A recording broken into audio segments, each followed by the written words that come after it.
Saad, ela é psicóloga há 30 anos, founder da Saad Company. Bom, a Elaine tem um currículo gigantesco, né, de experiência, presidente atualmente do Conselho Consultivo da APS, ela já foi presidente da ABRH Brasil, presidente da ABRH São Paulo, é conselheira hoje em dia, e talvez um dos maiores exemplos de RH na alta gestão, como conselheira, como governança de empresas.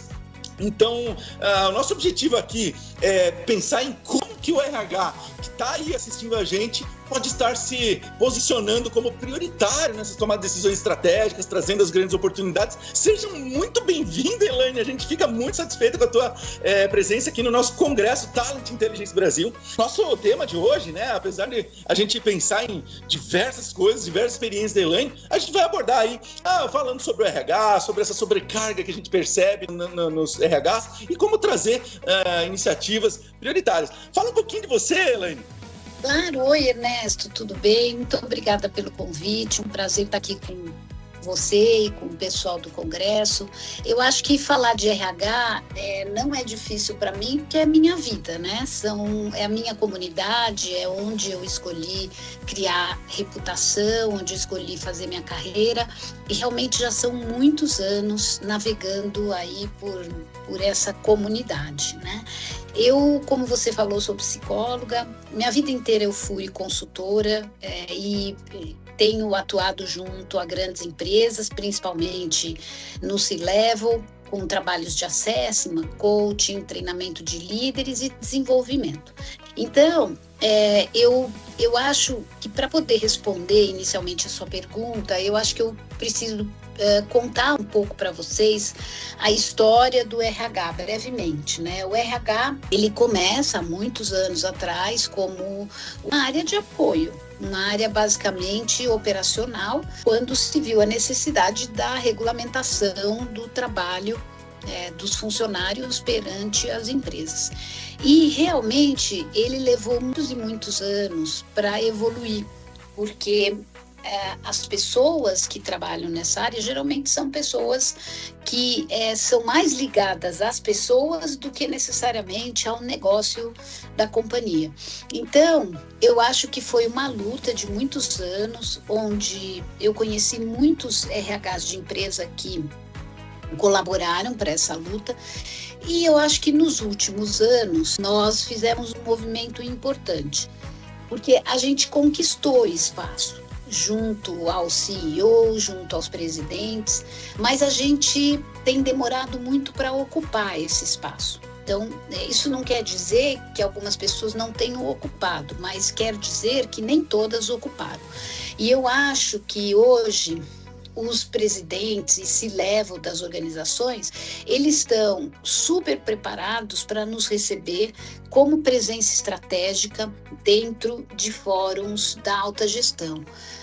Porém, eu acho que ainda muitos colegas de RH se intimidam perante esse convite de participação e se intimidam por uma questão de história, por uma questão pessoal, por medo, por receio, e acabam, o que é se intimidar? É não se posicionar, é não dar sua opinião, é não dizer isso não está certo, olha, você não deveria ir por esse caminho, olha, o impacto que isto causa nas pessoas é esse, isso vai ser ruim. Então, eu acho que tem faltado isso, mais uma vez, não em todos, mas eu tenho incentivado muitos colegas a ter, principalmente, coragem, né? Coragem de falar, coragem de se posicionar, coragem de dizer não, coragem de dizer, olha, esse é um caminho perigoso de grande impacto para as pessoas. Mas eu acho que ainda tem uma oportunidade de melhoria para nós todos de RH nesse sentido. Olha só, Elaine, eu vejo como já a principal dica do dia, né, o posicionamento, e é uma visão bem interessante, porque talvez, como os C-Levels aí estão abertos a escutar, né? Então, a gente transfere um pouco dessa responsabilidade para as pessoas de RH realmente se posicionarem, né? Como sendo mais estratégicos, né? Talvez levando um pouco mais de números para essas tomadas de decisão ficarem um pouco mais assertivas, né? Os C-Levels, eles se baseiam bastante nisso. Mas eu, ao mesmo tempo, né, gostaria de entender mais o que está acontecendo nos bastidores dos RHs, das empresas, dessas equipes, né?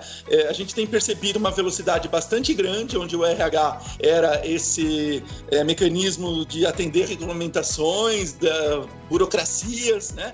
Para uma responsabilidade muito maior, onde está existindo outras demandas, né, desse RH, seja com levantamento da necessidade de treinamento, plano de cargos, salários, questões muito mais próximas à retenção, criar uma cultura, enfim, várias coisas. Então, será que realmente existem RHs hoje que estão sobrecarregados realmente por causa dessas novas demandas? Existem RHs que já conseguiram se posicionar e realmente atender esses processos atuais, né, de gestão, que estão cada vez mais pressionados, né, por novas mudanças, gerações novas que estão surgindo. Aqueles que não se adaptaram estão com uma saúde mental afetada. Então, entender um pouco desses bastidores que está acontecendo nas empresas. Tá.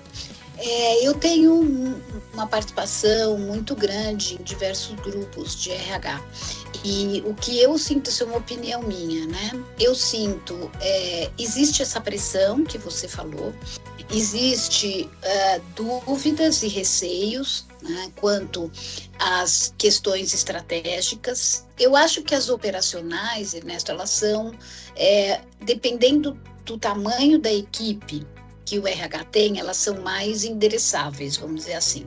Se ele tem um RH realmente estruturado, é mais fácil resolver. E aí ele fica com a questão mais estratégica, que é aquilo que eu estava falando, de posicionamento, de análise de cultura, quer dizer, o que está acontecendo com a cultura das organizações, com tanta fusão, com tanta aquisição, né? Como é que vai ficar essa nova cultura depois de um processo desse? Qual é o posicionamento correto, estratégico para levar para a presidência de uma companhia? Mas eu acho que existe um outro mundo paralelo, que é o mundo das pequenas e médias empresas, aonde os RHs não têm tanta estrutura para tocar o operacional. E aí, essa pessoa de RH, ela realmente precisa fazer as duas coisas. Ela precisa organizar ao máximo com a estrutura que ela tem a questão operacional, que não é pouca, existe muita coisa para ser feito, dependendo do tamanho e do número de funcionários que uma organização tem, e ela tem que ainda conquistar esse espaço junto à liderança, que é um espaço de influência, que é um espaço de conseguir se colocar, de conseguir dar vazão para as ideias, de conseguir dizer não. Então, eu acho que os RHs hoje estão sendo muito demandados para essas questões de saúde mental, de home office versus presencial, de como cuidar da felicidade das pessoas, de como ter certeza que as pessoas estão motivadas. Então, é muita coisa que está embarcada, vamos dizer, numa área de recursos humanos e que às vezes não tem toda a estruturação necessária para fazer e dar conta dessa demanda. Olha, bom, então tem uma grande divisão, né? Grandes empresas que conseguem dividir ali o RH duas, três grandes áreas, né? Áreas mais operacionais, repetitivas, coisas que hoje talvez até muitas plataformas inteligentes estão substituindo, e áreas muito mais humanas, próximas das pessoas, né? Eu, claro, tive já muitos negócios, né? Então eu conheço os bastidores dos meus negócios, né? Mais a fundo. E, claro, os negócios de outros nas consultorias. Mas eu me lembro, numa das empresas, a empresa de consultoria, que quem fazia os pagamentos era o nosso financeiro. Então, eu não podia envolver ele na parte de liderança motivacional num dia que estava pagando os salários, porque é um dia pesado, um dia que tem muito trabalho. Então, se a gente misturava algumas coisas, isso provavelmente ia dar resultados não tão bons, né? Então, essa separação, o RH a pessoa, né, responsável pelo RH, ela precisa enxergar, ela precisa perceber e começar a se dividir, ainda que seja uma pessoa única, uma equipe enxuta que está fazendo tudo junto, ela precisa começar a fazer essa divisão das atividades. Talvez vai pensar, segunda e terça-feira da semana eu vou pensar no operacional, quarta, quinta e sexta eu vou pensar na felicidade das pessoas, na gestão da minha retenção, cultura, etc. Como que essa pessoa, às vezes, que está aí pensando nessa subdivisão de atividades, pode ter uma maior chance de sucesso? Você tem alguma dica para essa pessoa? Como que ela pode estar se dividindo ali, mentalmente, primeiramente, né, em todos esses aspectos? Então, você sabe que interessante, isso é um assunto que acaba aparecendo muito em coaching, e não só para RH, né? Que é, no nível executivo, como é que você consegue equacionar o operacional e colocar foco também no estratégico. Isso não é fácil, viu, Ernesto? Primeiro, você tem que realmente pensar na qualidade da sua equipe. Porque, às vezes, a gente pode não ter uma equipe muito grande, mas a gente tem que ter uma equipe boa, né? A gente tem que ter alguns talentos na equipe, a gente tem que ter algumas pessoas rápidas. Não quer dizer 100%, porque isso é quase impossível. Mas eu acho que a minha primeira dica seria: olha para a sua equipe, né? Ver se a equipe que você tem está pronta para entregar o desafio que você precisa entregar, seja ele qual for. A gente pode estar falando de uma equipe de 2 pessoas, a gente pode estar falando de uma equipe de 50. Eu acho que a equipe é um grande gargalo que pode estar prejudicando, porque quando o líder precisa descer muito no operacional, ou ele está com problema de delegação, e aí é um problema dele, ou ele não tem as pessoas adequadas que dão confiança para ele, para que ele possa delegar. Eu acho que o segundo ponto é, uma vez que a equipe está equacionada, como é que você equaciona o seu tempo, né? Então, eu não dividiria por dias, mas eu dividiria uma dose de reflexão estratégica um pouquinho todo dia, né? Então, na hora que eu começo, ou na hora que eu acabo as minhas tarefas daquele dia, um pensamento de o que é estratégia, né, Ernesto? Basicamente, é você pensar o como, você pensar o impacto, você pensar para onde você está indo, e você pensar o que você fez hoje vai te levar aonde, né? Numa projeção de curto e pelo menos médio prazo. Então, você conseguir parar um pouco por semana para você dizer, pera, o que eu estou fazendo, né? Para onde eu estou indo? Isso que eu fiz essa semana fez sentido? Isso vai me levar para algum lugar? Isso vai entregar para o negócio aquilo que o negócio está esperando de mim? Às vezes você não tem todas as respostas, mas eu acho que muitas vezes ter perguntas é mais importante do que ter respostas. Pelo menos você sabe o que você não sabe, né? Porque tem muita gente que não sabe o que não sabe. Então, é uma cegueira, vamos dizer assim, corporativa. E quando a gente não sabe o que não sabe, a gente não consegue corrigir. Então, eu acho que essa análise é importante. Para onde eu vou, como eu vou chegar lá, quem está comigo, o que eu vou entregar. E a discussão com a companhia, com a presidência, é super importante. Porque mesmo que eu não tenha todas as respostas, eu posso, inclusive, discutir as perguntas que eu tenho dentro de mim com o meu líder imediato, né? Com o meu gestor imediato. Olha, eu estou em dúvida, eu tenho essas dúvidas, eu estou com essas preocupações, como é que você pode me ajudar? Então, eu acho que pedir ajuda também é uma dica super importante. Tem muitas pessoas de RH que têm vergonha de pedir ajuda, que acham que isso é demonstrar muita vulnerabilidade, é se abrir, é se expor demais. Mas se você também não mostrar isso, você corre o risco de não ter a ajuda qualificada que você precisa. Então, resumindo, eu acho que primeiro olhar para a qualificação da sua equipe, dedicar um pouco de reflexão diária ou semanal ao como, ao porquê e para onde eu estou indo, e conseguir, na verdade, discutir isso, se vulnerabilizar junto ao seu gestor naquela ajuda que você precisa. Eu acho que eu daria essas 3 primeiras grandes dicas. Olha só, e talvez esse congresso seja um dos mentores de criar essas perguntas nas cabeças das pessoas. A gente não tem a pretensão de entrevistas de meia horinha com que a pessoa saia conhecedora total assuntos, né? Quem é de RH sabe, é inteligente melhor, sabe mais do que nós, do que capacitação, treinamento, leva tempo para aprendizagem, mas talvez gerar essas perguntas. E eu realmente, né, quando a Elaine comenta que o RH pode estar enxergando coisas que ele não conhece, eu me lembro de uma história de um rapaz, ele tinha uma empresa e eu fiz uma consultoria na empresa dele. É uma empresa pequena na época, tinha ele, a esposa, mais um funcionário, chão de fábrica, e ele tinha ganhado a conta da empresa que ele trabalhava, recebeu uma máquina de acerto e montou a fábrica dele.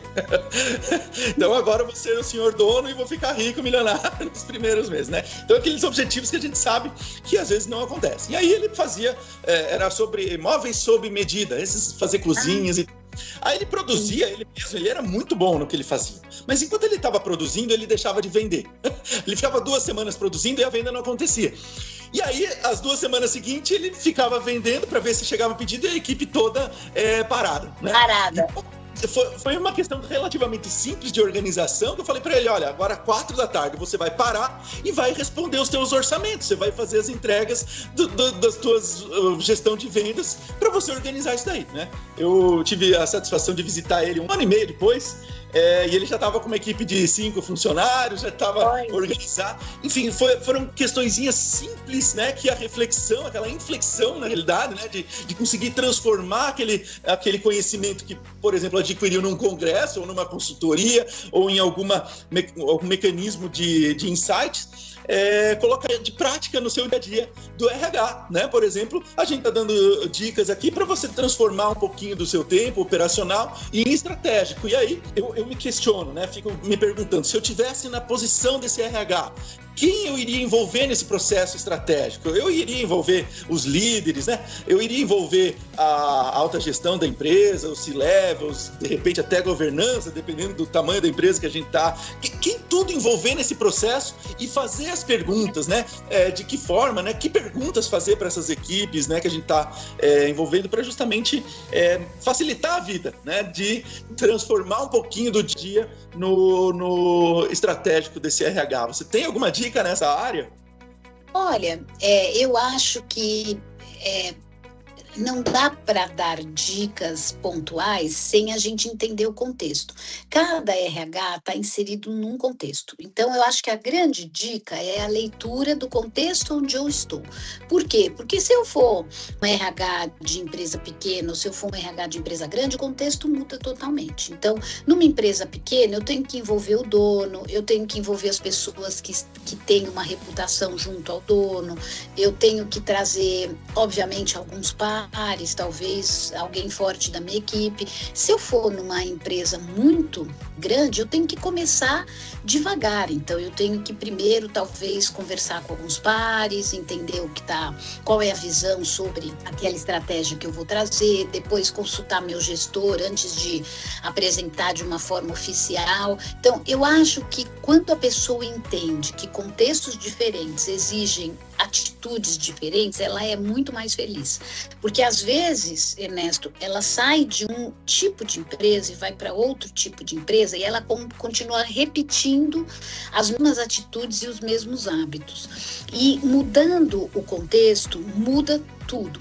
Então, eu acho que, inclusive, quando a gente avalia uma pessoa num processo de assessment, a gente pensa no contexto. Quer dizer, essa pessoa vai ser operacionalmente eficiente nesse contexto para o qual eu a estou avaliando, porque ela, por si, ela não necessariamente é boa ou ruim, é eficiente ou não.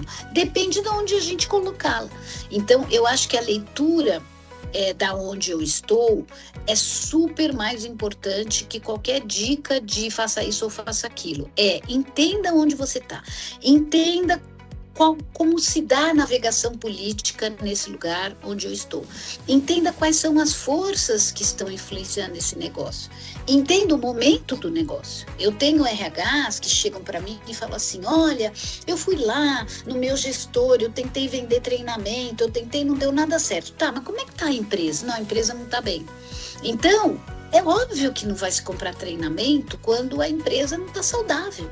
Então, eu tenho que ler esse contexto e pensar, ok, como é que eu posso ajudar, se é que eu posso, para que a empresa tenha uma saúde melhor. Porque enquanto ela não tiver, eu não vou conseguir o meu budget de investimento em treinamento. Por quê? Treinamento é importante? É fundamental, mas não é crítico para a perenidade não, para a sobrevivência de uma organização que está num momento difícil.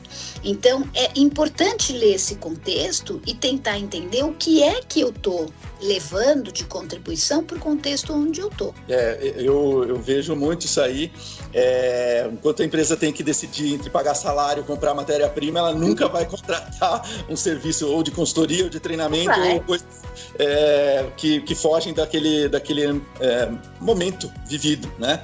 E aí a gente se depara, né? Claro, já estamos chegando na reta final da nossa entrevista, mas eu vejo que a cultura organizacional, ela pode ser criada pelo comportamento da liderança, ou o comportamento da liderança pode ser movido pela cultura organizacional. Talvez existam momentos diferentes também. Eu me recordo de uma época que muitas empresas estavam vivendo a dificuldade em São Bento, eles queriam implantar melhorias no chão de fábrica, mas tinha muita gente que não tinha segundo grau completo. Isso complica muito a vida da implantação das coisas. As pessoas têm, né, na época eu tinha muito medo, inclusive, de computador, e aí a empresa falou, não, agora eu só contrato gente com segundo grau completo. Bom, não tinha o tanto de gente com segundo grau completo na cidade, então eles tiveram que voltar atrás, muitas vezes.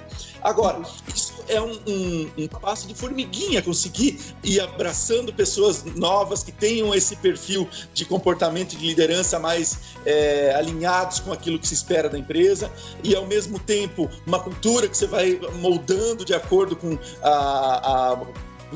eu percebo assim que a cultura acaba se transformando naquilo que o máximo de pessoas que estão ali dentro daquela organização tem de pensamento. E talvez seja das coisas mais complexas de um RH, a mudança cultural. Me fala um pouco sobre isso, Elaine.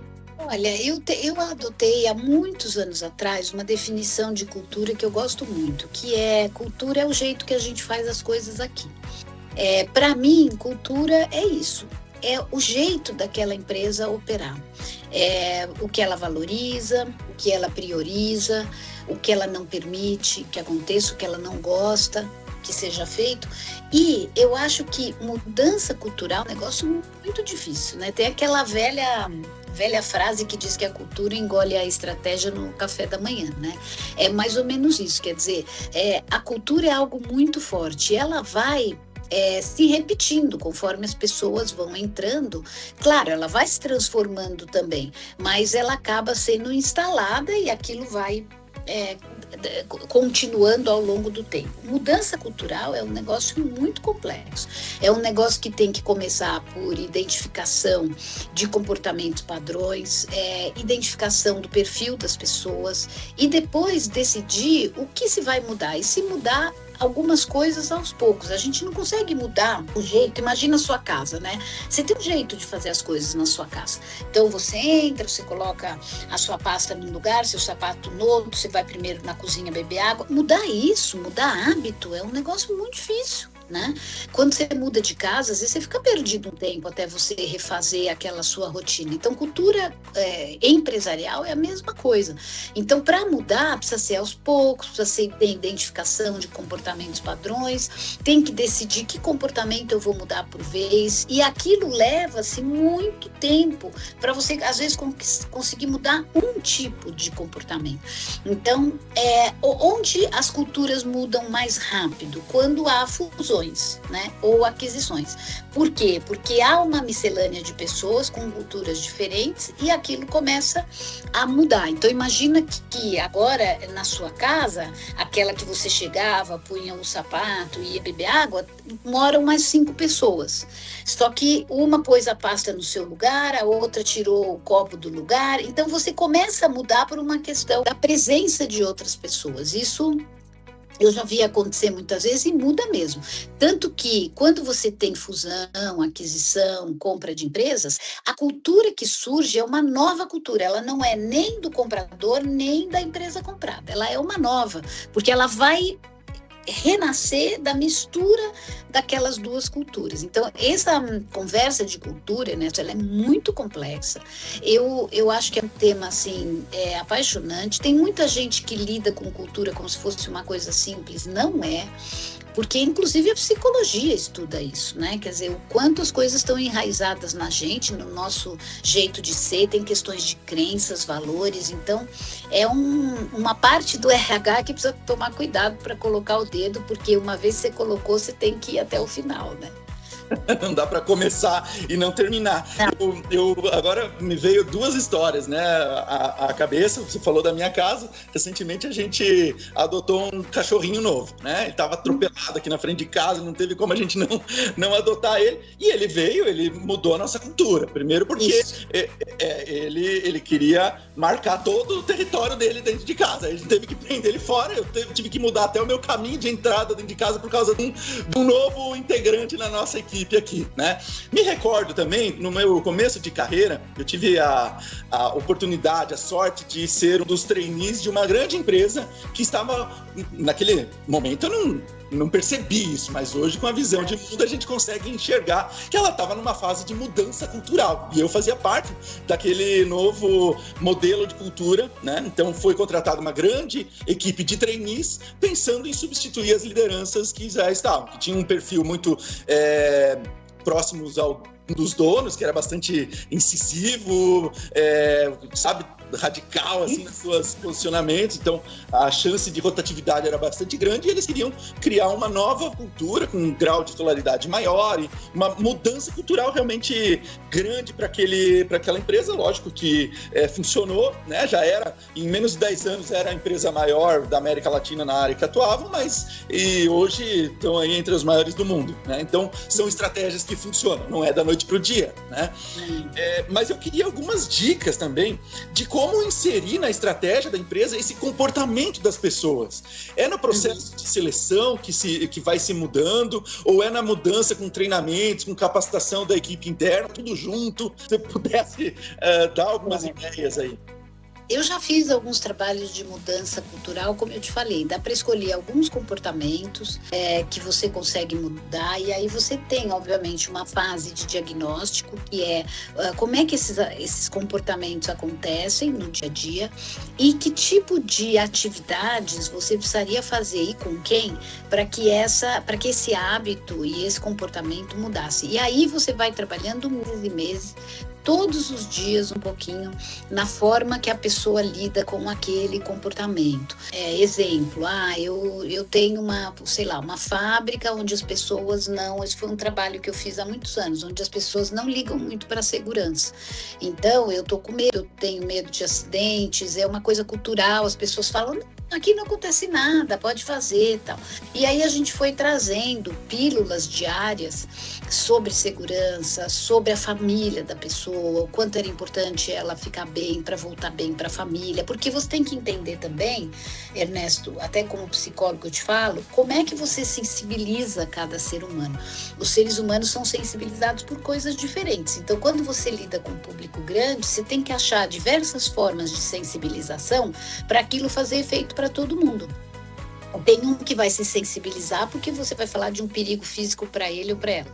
Tem outros que vão se sensibilizar por causa da família, outros por causa da saúde, outros por causa da aparência. Então, você vai tendo que trazer essas pílulas para poder atingir todo mundo, e aí ao longo dos dias, dos meses e dos anos, você consegue uma mudança comportamental, mas não é fácil. É uma coisa que demanda uma equipe dedicada para isso, demanda muita ajuda, muito investimento, porque tem que ser uma coisa contínua, e pesquisas e diagnósticos para você entender se aquilo deu resultado. Mesmo assim, não é garantido, porque ser humano é ser humano, você não pode garantir que ele vai mudar, né? Você pode garantir que você dá o ferramental para ele mudar. Então, são trabalhos bem complexos, difíceis de se fazer, envolve área de marketing, inclusive, junto com o RH, são parcerias bem bacanas, mas é possível se fazer. Só que precisa de todo o comprometimento da alta direção, do apoio e da participação, senão a coisa realmente não funciona. Grande dica do dia. Nossa, Elaine Saad, muitíssimo agradecido pela sua participação. Últimas palavras suas, se você tiver algum depoimento para fazer para esse nosso público, e muito grato mesmo pela sua vinda aqui no Imagina, eu que agradeço, espero ter contribuído aí para o pessoal participante do Congresso, e eu acho que eu queria só dizer que RH também tem um pouco de vocação, então quem escolheu essa carreira, se dedique, tenha coragem, se posicione, não tenha receio, se você estiver bem intencionado e se você estiver querendo ajudar, mesmo que você não tenha todas as respostas, consiga se expor de uma maneira adequada para você poder contribuir. E acredite, é uma carreira que vale a pena, viu, Ernesto? É muito bom, muito bonita. Que legal. Então, RH é gente que gosta de gente e os números repetidos nisso vai fazer as oportunidades para maximizar. Muito bacana, muito obrigado. E é isso aí, vamos para a próxima. Tchau, tchau. Tchau.